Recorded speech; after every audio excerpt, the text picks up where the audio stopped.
I'm Daryl, and this is A Little for the World, a home for storytelling and creatives, artists from different mediums and practices around the world to come together and share our creative journeys together. Today, I have a guest, a special guest, that if you have watched A Little for the World before, you have seen this person and you've heard from them. She's smiling. Um, I have Shadiyah Jai with me. Thank you for such an introduction. Wow. Thank you, Daryl. It is so lovely to see you again. Yes, my name is Shadiyah Jai. I am a singer, writer, producer, teacher, multifaceted artist. Thank you for having me. She is full of tricks. She Girl, has it all. Okay. Um, so just before we begin getting into anything crazy, I feel like it would be really nice if you and I both like went into depth a little bit about our creative practices for people who may not have heard from you or I before. And so we could refresh the girlies' memories. I would love for you to go first. Yes. The way I muted myself thinking that I was gonna give you the floor, that's hilarious. You said, oh no. All right. So I am a writer, a dancer, performer, storyteller. I write a lot of poetry, but my writing practice has begun. I've been writing for a long time, but I will say I've been like consistently in practice as a writer for the past 4 to almost 5 years. And before that, it was very on and off. And as a child, I would like write songs and random things that I enjoyed writing. But then I always loved to write stories. And then in my like high school years, I started trying to write stories. Um, and then eventually I started to like really find sanctuary in my practice and like stop letting so many people into it. And I rarely ever write with opinions in mind. I usually just let myself enjoy the process first. So writing has become a way for me to hone my creative voice, express myself, to amplify my voice from years ago, and now. I work with like past, present, and manifestation in my writing a lot, which we're going to talk a lot about later, manifestation in writing, because I feel like that's something that we both have in common. Writers in general. But as far as performance, I have loved to perform since I was a child, but I was always very shy, stage fright kind of person. But I've been tackling that a lot more recently. And if you guys have watched if you watched A Little for the World, you know a lot about that. But a year ago, I went away to a dance program, and I've also had a performance recently with Shadiyah singing. So I'm also an artist as far as music and singing and writing songs, singer-songwriter. Um, yeah, I've been writing a fiction novel for the past 2 years now that is a lot about friendship dynamics and amongst BIPOC people and writing and dancing and just like the power of friendship, things that really like are a reflection of my life in so many ways. Yeah. I'm gonna stop there. Wow. That's why I wanted you to go first because I just love to sit and hear you really talk about your gifts. It's such a pleasure. I am also an artist. I am a vocalist first, and a songwriter. I'm not gonna say second. They're close. They're close. Sometimes I do feel like it is just easier and more natural to express myself in my writing. But singing is where I am happiest. I have been singing all my life. It's felt like a long journey. It's felt so long, but also everything is happening quickly. Everything is always happening so fast. Um, from when I was little, I remember the first time I performed on a stage. I was 7 years old, and I was hooked ever since. Um, and now, I'm doing more of that. I I've been writing a lot by myself on my own, but I'm actually in a band, a group called Letters from the Basement. We are a 5-piece from Atlanta, Georgia, out here. And we're a neo soul, neo jazz kind of group, but it gives me a chance to do all of that. I am a pianist, I am a flutist, I am a vocalist, I am a writer, and I get to do all of that with these people. So I'm very grateful for that. I've also done some production, playing around, but sometimes playing, you find something, and you find a place where you're supposed to be. And let's wait a while before it's too late. Let's wait a while. Our love will deepen. Let's wait a while before it goes too far.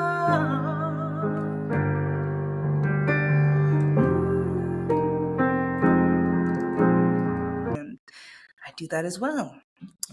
For work, I can't seem to stay away from music, so I'm actually a vocal coach, and I coach at a school, a music school out here in Georgia, and it's been a very interesting experience.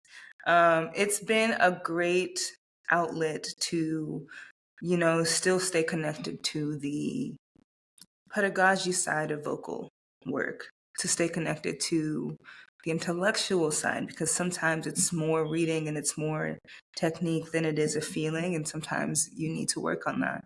And it's very, I haven't had a vocal coach in a while. For the past year or so, I'm looking for a new coach right now, actually. But being a vocal coach, you are still learning so much.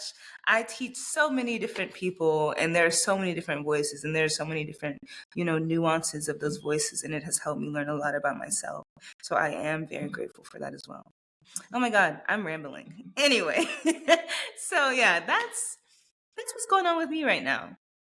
To begin, I want to get a little bit more into music, and there's this concept of the original sin, but I want us to flip that a little bit and go into our original love, or like original blessing.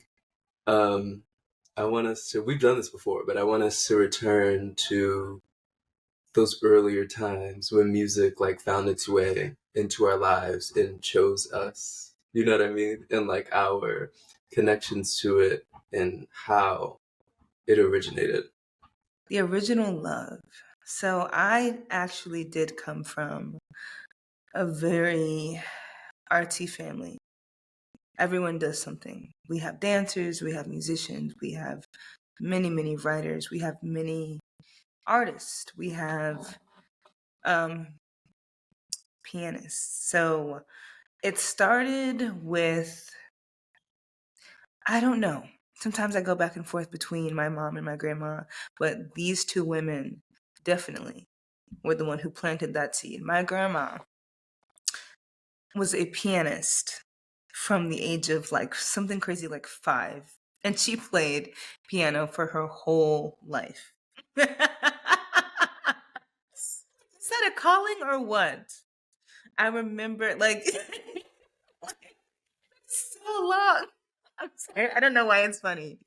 But I just remember she had 2 pianos in her house at all times. I think she had at one point 3 different pianos in her house.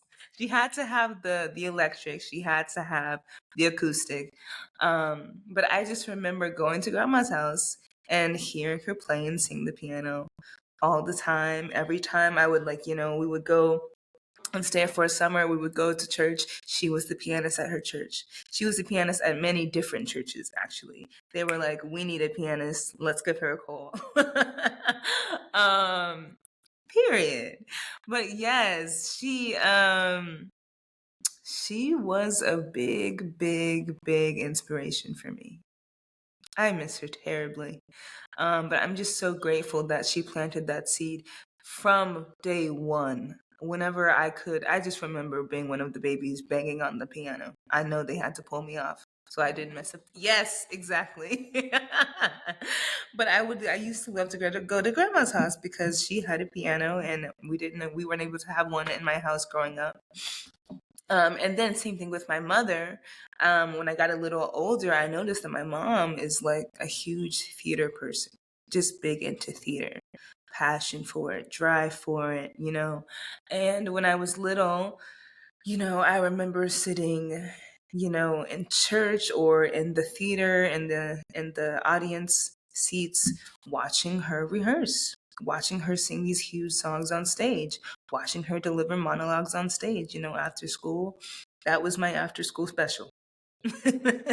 Watching my mother at rehearsals and then later getting to go to her shows and seeing her, you know, live out her craft. And the first time I remember the first time I got, and I told you this before, I've told you the story before, the first time that I was on stage myself, and not because she pulled me up. The first time I was on stage was when my mom was in this musical called Jesus Christ Superstar. And I was a baby, and she brought me on stage during the ending credits. I was like one.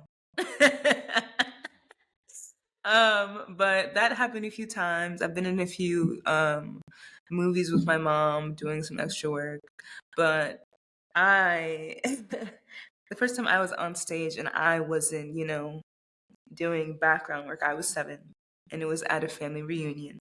And they were like, Shadiyah's too young. She's not going to be able to do it. She's not going to be able to sing the song. I was like, let me sing the song. And since then, man, like I don't know what it is. And it's a battle, you know. There was a certain point in my life where things were getting serious. It must have been middle school or high school, you know, when you're supposed to figure out what you want to be. But from the jump, I've always wanted to be a singer.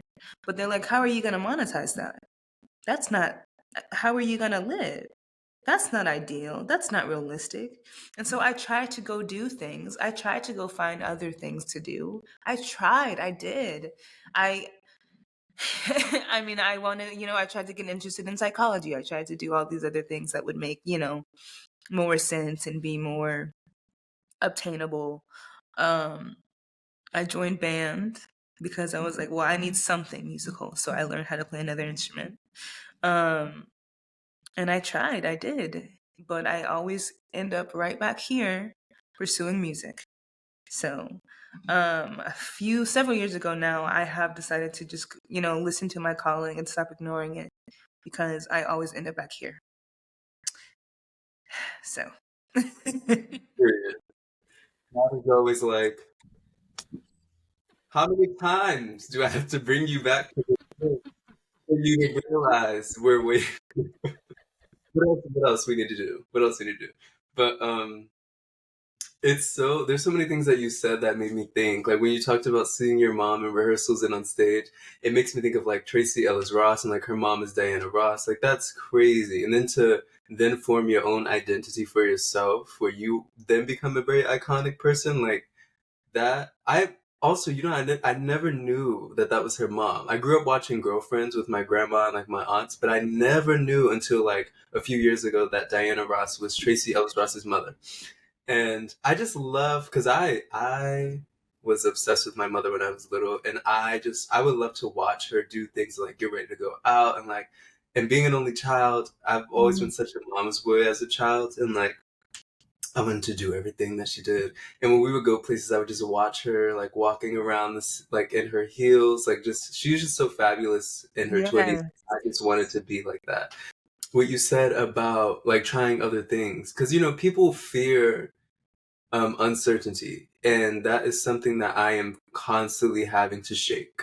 Like you know, you and I are both still working in environments that we need to work in to take care of ourselves, and but we're also like very tenacious about our dreams at the same time.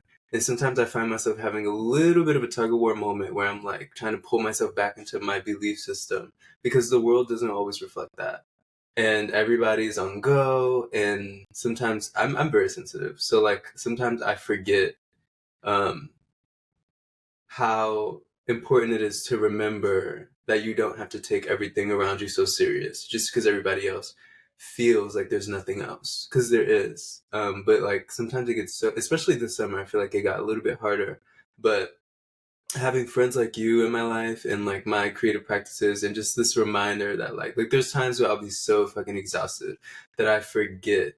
And then somebody, you'll say something, like you'll call me one night, you'll say something, or you'll, even if it's not like something that reminds me to dream, like even if you're like, bitch, I'm exhausted too, I'm reminded that like it's not a me thing. It's like fine for now. You know what I mean? I have questions about that later for you when we get to that part, but Ooh. uh yes. It's yes. That was perfect. Very astute. You took the I words out. live for those phone calls where like you'll be calling me at work or on your break or like late at night, and we're both talking about like how our days went, like whether we were exhausted or what we did, and then like just hearing that you slipped a little bit of time to sing or something in the day.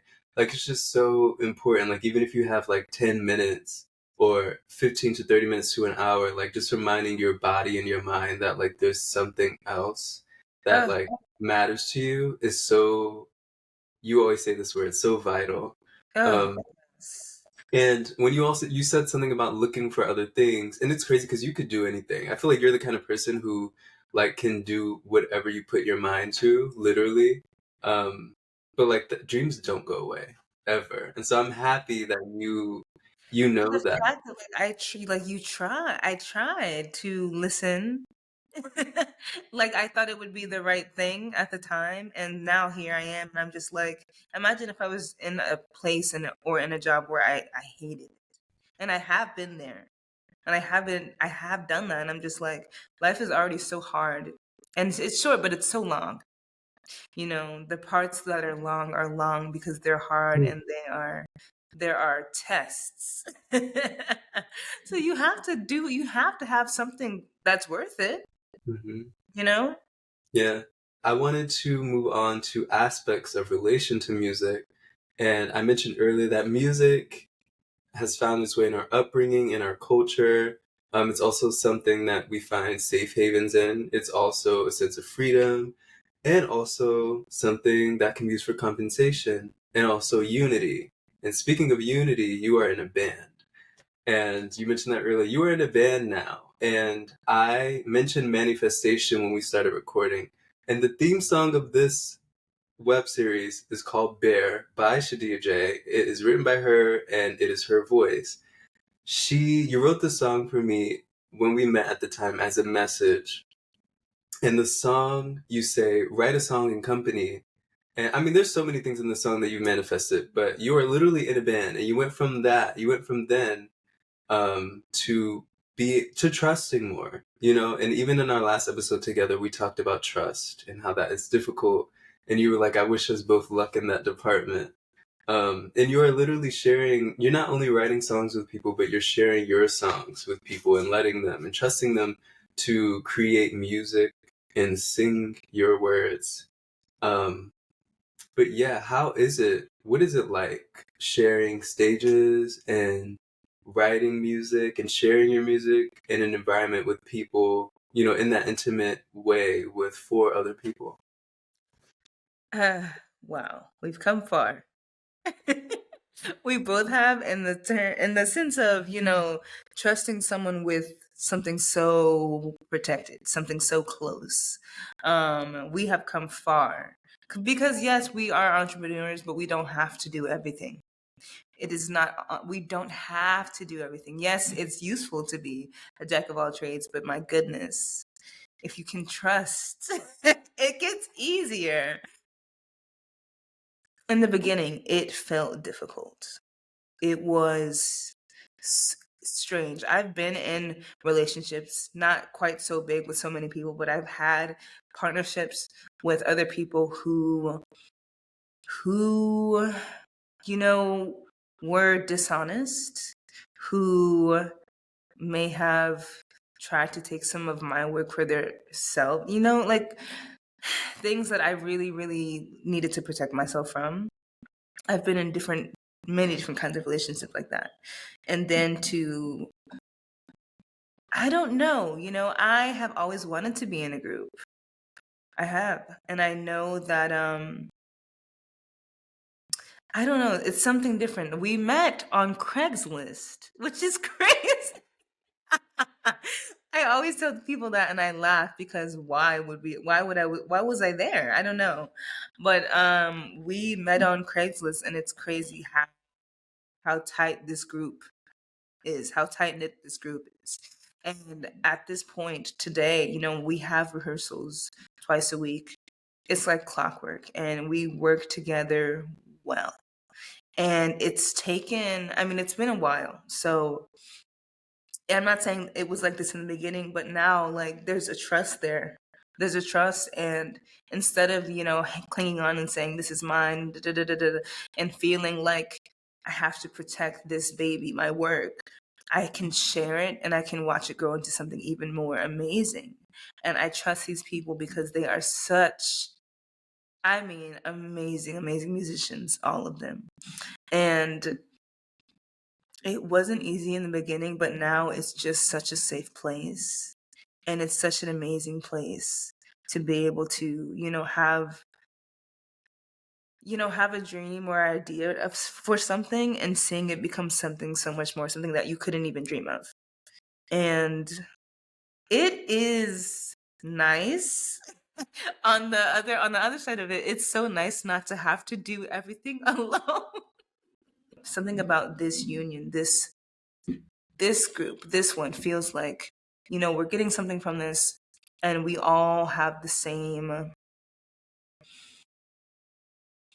same page, and that's nice. I write. I have a mentor who is an author. You know about Julie Cameron. She's not like my personal mentor, but like I read a lot of her work, and it has helped me a lot with like unblocking. And she said something about censors, and like when we write, we are allowed to just go there and let everything flow out as it is and not judge ourselves. And she says that anything, like when you think too much about it, that's you censoring yourself, and then you're not letting yourself, pour it all out, give it away to the page. Um, so I've been thinking about that, like where's the middle ground, the fine line between letting it all pour out and also because we need that, and also being careful with what you manifest. I think maybe the difference is like writing about where you are right now and how you feel right now. When you do that, when you let everything flow organically through writing, but with manifestation, it's like you're intentionally writing. And I mean, I'm not even talking about manifesting on purpose because that is a different story, but like writing things as if you were going through them, as artists should be able to do, play characters in in their writing. Sometimes writing songs is not even about you. Sometimes it is also about, like when you said when you were a kid, it was about the lives that you imagined. Especially as I got older and I was trying not to feel my feelings. I was trying to keep it all down. I was writing, things I saw in movies, things I read in books. Manifesting? Oh my goodness. In my writing, even if it's a song or if it's a poem or if I'm just dumping, I am here and I felt like I would be a different person. When I think about me in the future and I think about having my dreams, I feel like I'm a different person. I don't know. I think about me from, I am this mature I don't know how old, but and a different person. I don't expect to feel so new. I am living in things that I've prayed for a long time right now. I am gigging regularly. I'm being paid regularly. I am being offered to do things that I thought would be something something that I would receive way later in my career, events, weddings, etc. And it's crazy because you exactly, well, like you said, you assume that it's going to be later, years down the road. And I'm just thinking about one day I'm going to have, well, one day is a few months from now. It's so crazy. And it's crazy because, like, one, You know, once that door opens a little bit, they just come flooding in.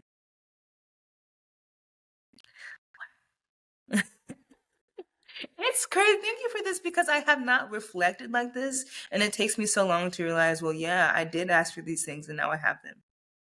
A friend of mine is in LA right now performing, but this summer she was back in New York for a little bit before she got to go back to New York, LA. And then we talked about both of us, and me being between New York and Philly, we talked about like that feeling of like being so like then and now at the same time, like feeling that like in between.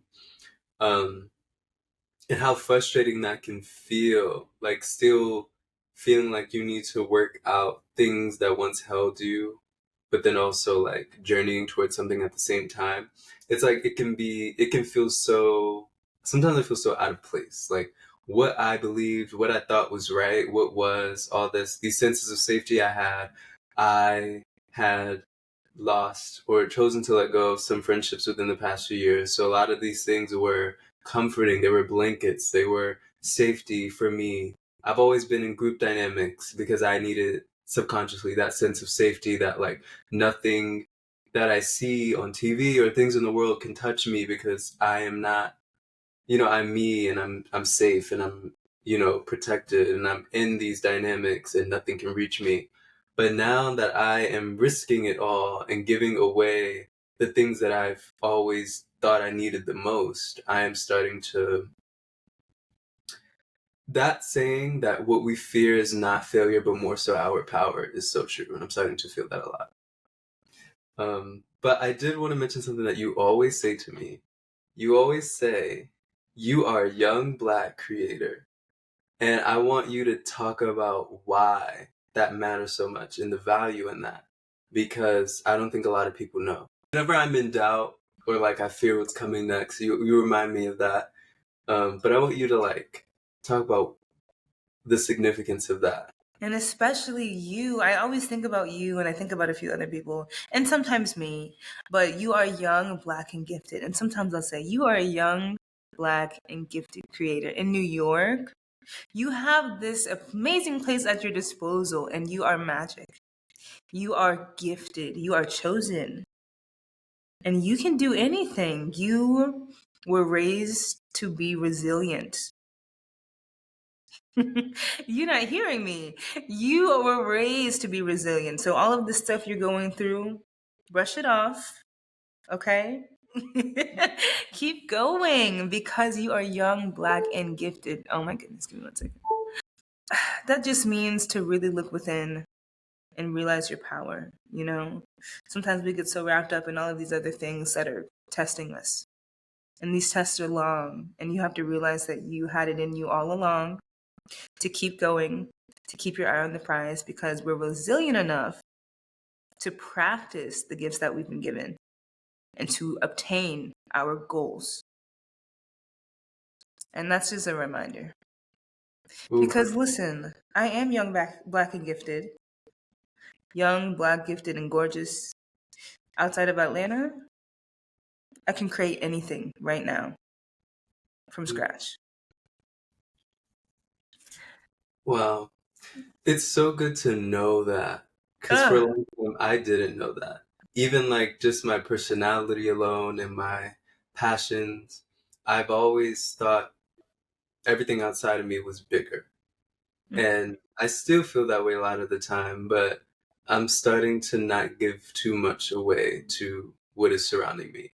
And learn how to appreciate all of it at the same time and know that someone wrote a poem for me about resilience. There's this man who sits in Rittenhouse Park in Philly, and he literally sits behind a typewriter. And my friend Abigail and I, we were out, and we went into the park, and she was like, "Oh, hey, Marshall," and I was like, "You know him?" She was like, "Yeah," and she encouraged me to let him write me a poem. And in the moment, I was like, no, I can't. I don't want to pay for it right now. We already bought lunch. Let's just go. She was like, I'm telling you, you should try it. So I Venmoed him and I let him write me a poem. And he asked me to give him a word. And I gave him resilience. And the poem has been something that I've been using like as bookmarks in the most like profound reading I've been doing just to remind me That everything that you just said, basically. Hmm. Resilience. Yeah. Next, we wrote a song together a few years ago titled Uneasy. And that song is also a manifestation in itself of, letting go and dropping unnecessary weight. I came to visit you in Atlanta, Georgia, and we performed the song together for the first time in front of people. And they held space for us to do so. And it was my first performance vocally. And we did that. And I'm so proud. Wow. It's crazy. And the last time we did this, the song wasn't out yet. And we were just like riding the high of creating something together. And Uneasy was written by the both of us, sang by the both of us, produced by you. From the process of working on the song, did you ever imagine us together in Georgia performing that song together in front of a crowd of people? Absolutely. But like, I pictured us different. I pictured one day far away, we're going to be, like, I pictured us so further down the road. Yes, this is the first time that we've performed this together. And oh my goodness, we rehearsed for we rehearsed for a minimal amount of time the night before, and we were delirious because we were both so exhausted. And I'm just thinking, like, you persevered anyway. You got up there with me on that stage anyway because there was no other option. um, you are a multifaceted artist, and music is your newest medium, correct? Yeah, yeah.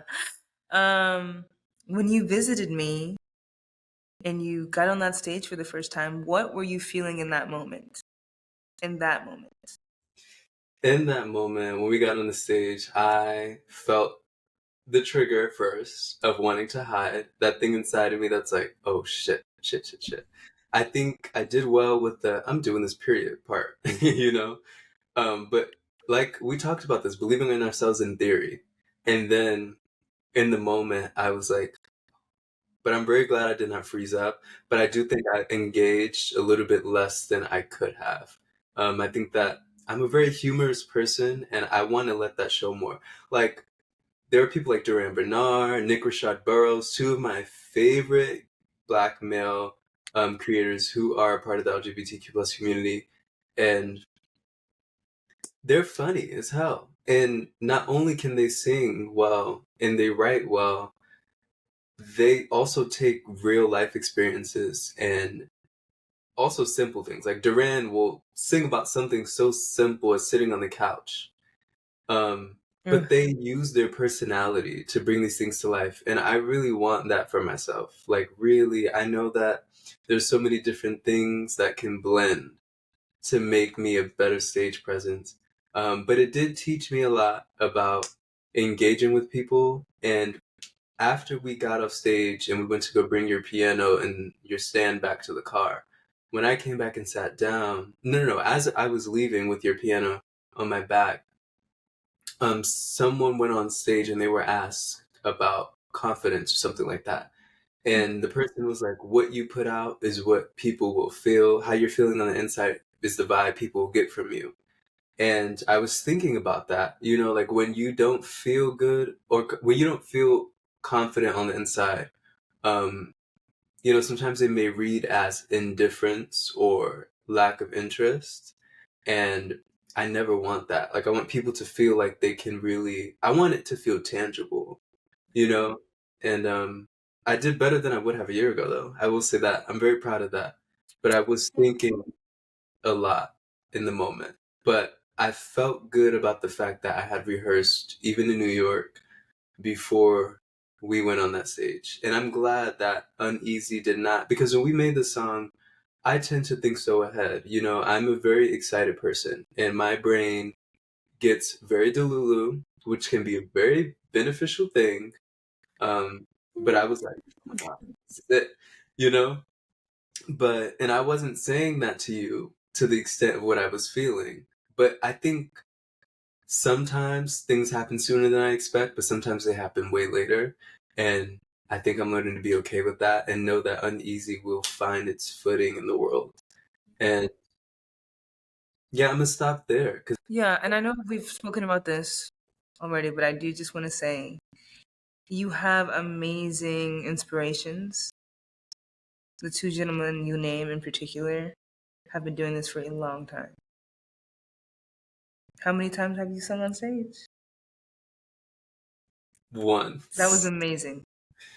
You were amazing to just get on stage in front of a group, a crowd. And sometimes I think I go and I sing on a stage and I sing in a bar and I'm like, God, this crowd is not listening. This is the worst feeling. But then you go on the stage in front of a crowd who's really listening and they are listening to you. And that is a whole different ballgame because they are going to see you and they are going to drink you in and they're going to pick you apart. Or maybe they're going to receive you and they're going to love it, but you don't get to know, you don't get to choose. And for your first performance, singing in front of that crowd, one step at a time, please. yeah. How are you going to jump, to this level of personality on stage? And, there's so many things I could get into, but I'm just gonna leave it there because you did what you said you were going to do and you delivered. But thank you for holding for bringing me um up there with you and trusting me, and even for thinking about our original plan and trusting me, and just wanting to believing in me and wanting to, because you could, choosing to utilize something that you could do for a friend is so, that is amazing. That is very amazing, because not many people would do that. That is very amazing. Well, I also wanted to ask you about, so you did come visit and we had a time. It was quick, but it was a time. Um, can you tell me what it was like to sing in front of a small crowd, in front of just one new person and me, opposed to I was gonna a talk crowd? about that, but I forgot. I was gonna Mhm. mention it when we talked about your band, but this is a perfect point. So, for those of you watching at home or wherever you are, I visited Shadiyah in Atlanta, Georgia last month. And we also stopped at her bandmate's house, Teresa, and I got to meet her in person, and I got to sit in their rehearsal, and they let me sing with them because I know all their songs because I be in it, and I've never even met everyone yet, and I be in it. I live in New York. I be in it. But I was able to sing with them, and I got to play a song of mine, and Shadi and I got to sing "Uneasy" for Teresa. It felt so right. It was one of those experiences where I felt like I was given a taste of something that I will have more of. It felt so good to do something that I love to do in the safety of with other people who love to do it too. It felt really good. And like the trees were swaying outside of her window. We all had our tea mugs around the living room, and the daylight like put this like warm tone to the room. It was great. And the house was quiet and I could hear birds outside. It was perfect. It just felt like peace. It felt like bliss. It felt like a foreshadowing for sure. Oh, yes. I can't wait for you. I can't, and I'm glad. And things may not have happened the way that we planned originally. Do you want me to share this? Yeah, yeah. Originally, we planned for Daryl to come out during a weekend where Letters, my band, was playing a show, headlining a show. And it was like a 3 hour slot, and we needed an opener, and da da da. Da. And Daryl was going to be the opener. However, things didn't quite work out that way, and we had to move the show, and it was a big rumble jumble. So you found us a place to perform, actually, After and I missed my flight at the airport and had yep, to find something to do. yeah. Oh Jesus, you did That miss your whole way. trip was crazy. That Like was even crazy. getting everything was crazy, but I just knew. I just Yeah. knew. But yeah, originally you were supposed to have a whole slot to headline, but it didn't work out that way this time.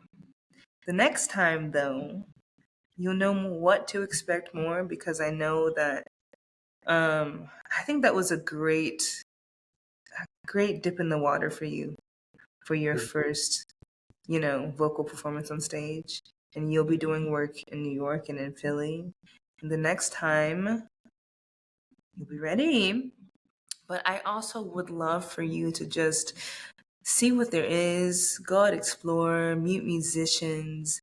I love that you got to sit and perform for a person. She is just amazing. She's just so warm and comforting and calm, and she accepts whatever you have.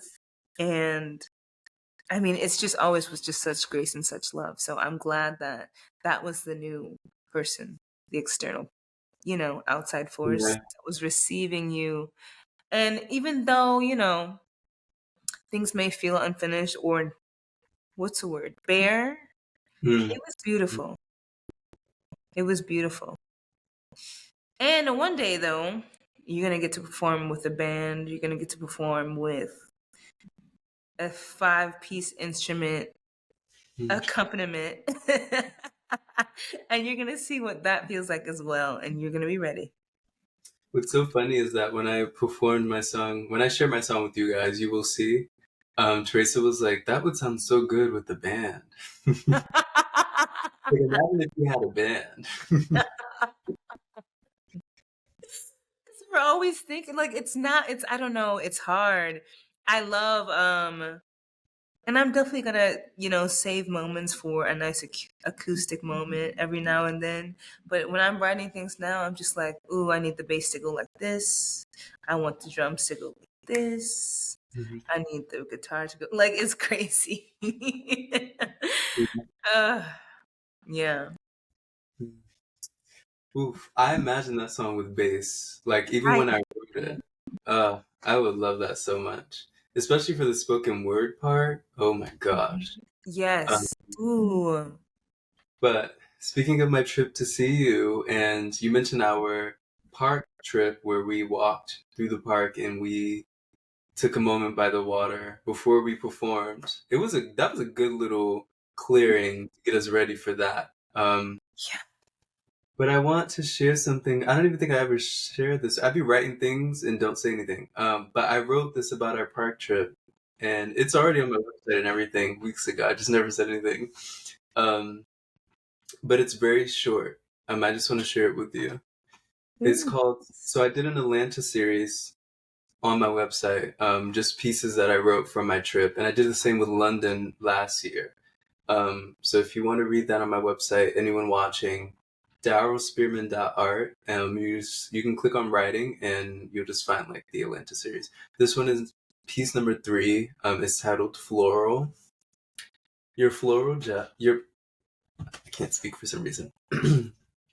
Your floral dress billows in warm wind, its flowers wrap around your magical skin.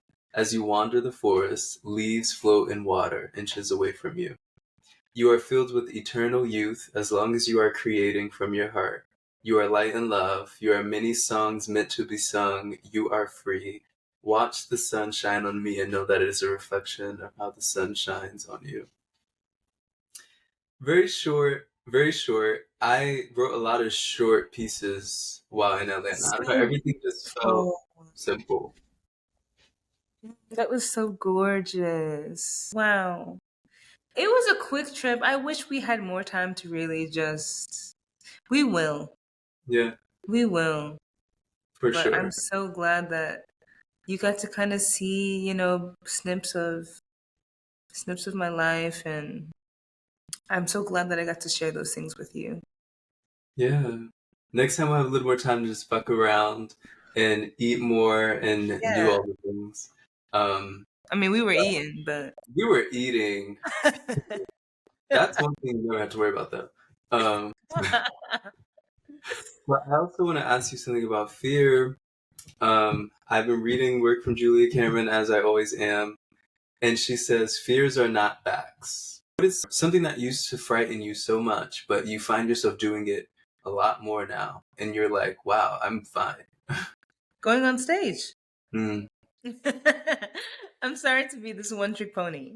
But going on stage.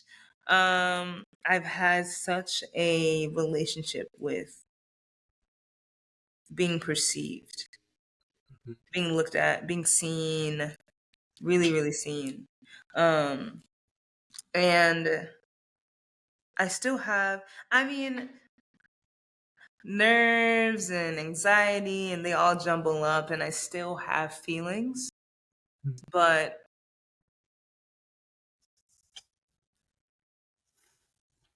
when I stand there and I let it sink in that this is all I have ever wanted. It's just empowering, it's liberating. There's no better place to be. I have anxieties about other aspects of performing live now, and it has nothing to do with my performance. It was always, am I going to deliver? I'm not good enough. I look like this. I don't feel like it was always so many different things. And now I'm just like, this is what I look like it or don't. You can go. I am going to get on stage and fulfill my dreams. Oh my goodness. It's just it's a wonderful feeling. Before we go too far from the topic, I do want to go back to something you said. And you mentioned states a lot. States of being a lot. Like being in a state of fear or feeling emotions in particular. And we talk about this a lot. And I just want you to touch on a little bit about those emotions. Like we discuss feeling those things and they can be deceptively isolating. And I want you to tell me what it is. How do you come back to reality? How do you remind yourself that you are not the only one? How do you do that? mm. Sometimes I get a ticket and I go to Beacon, New York on the Metro North, pack some snacks, favorite thing to do. Like, and I just walk through this park that I love and look at the flowers. And then I walk this trail. I do the same thing every time, but it always feels new because I don't do it too often. I like to let it be exciting. I'll do it at least once or twice a summer.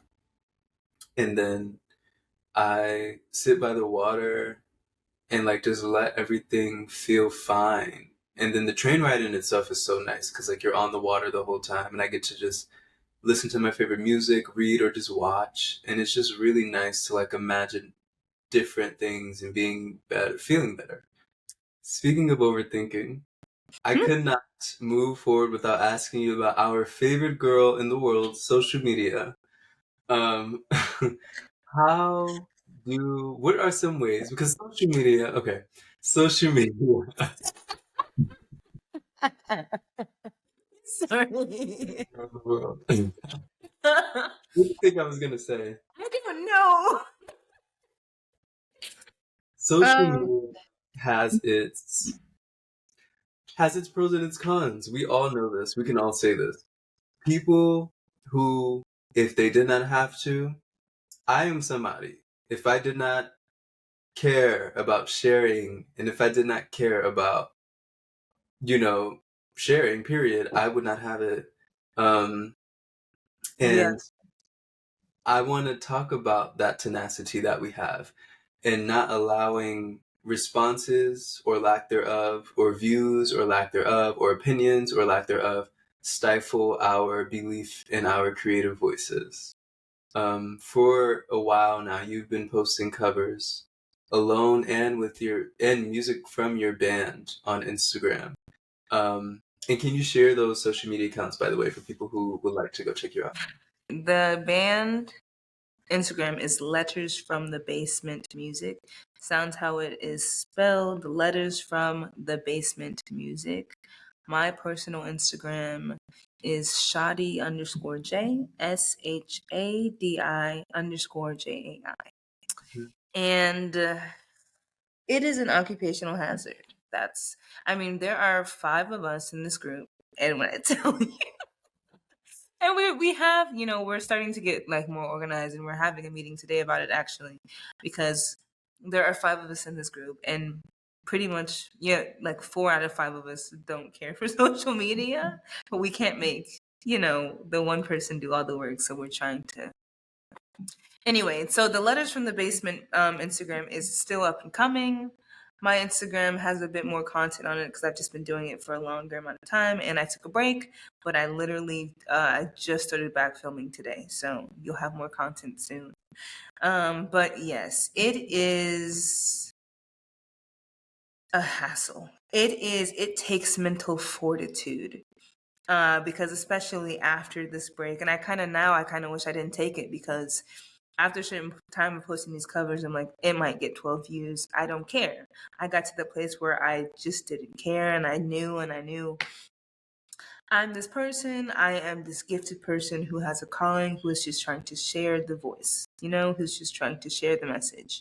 And I was like, I'm going to post it, and whoever it finds, it finds. And it may not be today, but these things come back around. It's interesting how that happens. But even if it's like a picture, social media, it's a monster.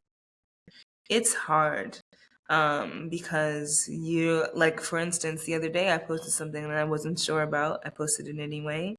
And it's surprising what things, like some things will do well and some things won't do well, and it doesn't have anything to do with you. Yeah. And that's just something that you have to remember. It has nothing to do with you.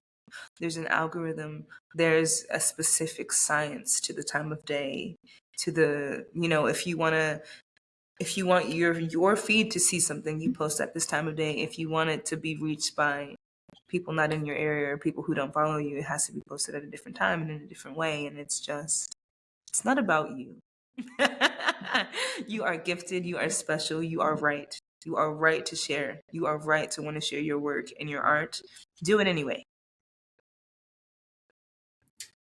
Like you said, these things come around, and it really does take for us to believe in ourselves so much that we're willing to share something so beautiful in a way that may seem so mundane or simple or minuscule, for other people to believe in themselves too. And things have come about for me sharing my writing on Instagram. Like, I found Making Space, which is this amazing BIPOC peer mentorship, and we have done 2 exhibitions together so far. And I got to write and have my poetry in 2 art galleries so far in Canada, and I've never done that. Like, things like that, and it's connected me to people who I would have never met otherwise. People who have similar interests as me, who genuinely care about creating and sharing their creativity with other people for good purposes. Like, sometimes we do have to just do the thing and stop looking and waiting. And also, Terry Crews said something on Kiki Palmer's podcast. He said that um, we are often taught to do good things when there's something good coming back in return immediately. Like in school or at home, like, doing things with rewards in mind sometimes. Doing something because we know the good thing that's going to come from it. You go to work because you know you're going to get money. You do this because you know you're going to do that. Some people go to couples therapy because they are hoping it's going to help fix their marriage. But like, sometimes when you are an artist, it is like sending out messages in bottles, and sometimes it takes a while. And so that's why I find that it's so important to learn how to love myself in the process, because I never want to feel like that's all that I have, because then I'm waiting. And by the time the thing does happen, I don't want to be too weary to appreciate it. It's crazy. Wow. Wow. Wow.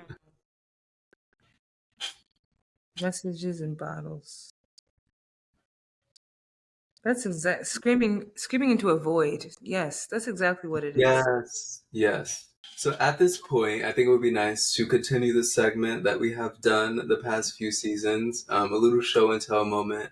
That can be anything that you have created or something that means something to you, that is in your space. I would love for you to share and just talk about it and its meaning to you. I did bring something to share. I brought my practice journal from this past. from this past 100-day challenge. It is very worn. She is proof of practice. She has been through it. She is finished. It's been but I don't know if you can see, but it's been a long while of practices. It's been 100 days.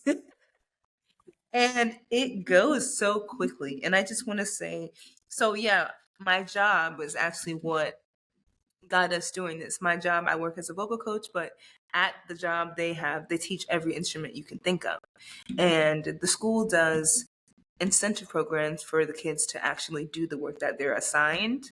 And one of them was a 100-day practice challenge. At the end, you get kind of a little goal. Sorry.